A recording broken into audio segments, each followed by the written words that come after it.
Bonjour à tous! Comment vous allez? Fallait absolument que je vous parle d'un truc. L'abstinence, c'est grave sous-coté.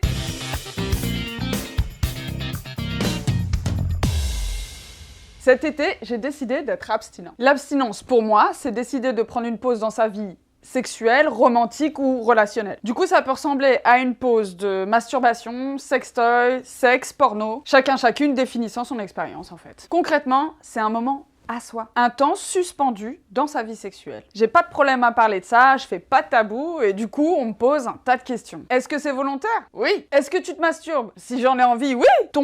Tes partenaires sont-ils ok avec ça? Oui. Et elles respectent ça parce qu'elles savent que ça n'a rien à voir avec elles. Parce que oui, point important, je suis polyamoureux. C'est-à-dire que j'ai plusieurs partenaires romantiques et sexuels. En réalité, c'est ma deuxième période d'abstinence. La première est arrivée parce que je sentais qu'il y avait quelque chose qui sonnait faux dans ma sexualité. J'étais en relation monogame et ça ne me convenait plus. Cette première période d'abstinence a duré 8 mois. Ouais.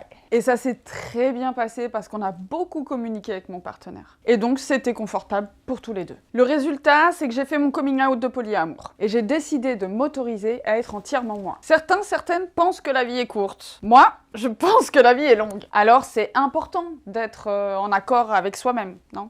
Et aujourd'hui, si j'ai décidé d'être abstinent à nouveau, c'est parce qu'après 1 an de polyamour, j'avais besoin de prendre du recul et redéfinir le contrat avec moi-même. Par exemple, comment ça se passe pour moi de gérer plusieurs relations en même temps? Est-ce que c'est ok de ressentir plus de choses pour une personne plutôt qu'une autre? Est-ce que c'est ok pour moi de ne pas m'engager émotionnellement dans toutes mes relations? Est-ce que je suis juste avec moi-même dans mes relations, ou est-ce que ce sont mes blessures qui parlent de temps en temps? Ce temps suspendu, c'est vraiment le moment de se recentrer sur moi, sur mes besoins, mes attentes, mes envies, mes désirs. C'est un peu comme faire un grand nettoyage de printemps à la maison. Trier, ranger, organiser, se sentir à nouveau chez soi dans son intérieur. Je trouve qu'il faudrait commencer à parler d'abstinence. Et en parler positivement. Parce qu'il n'y a que comme ça que les gens pourront peut-être, à un moment, s'autoriser à l'expérimenter, à se reconnecter à leur corps, à leurs ressentis, à leurs désirs et redonner une vraie place au consentement. Bref, l'abstinence c'est bien plus cool que ça en a l'air. Parce qu'on vit pour soi,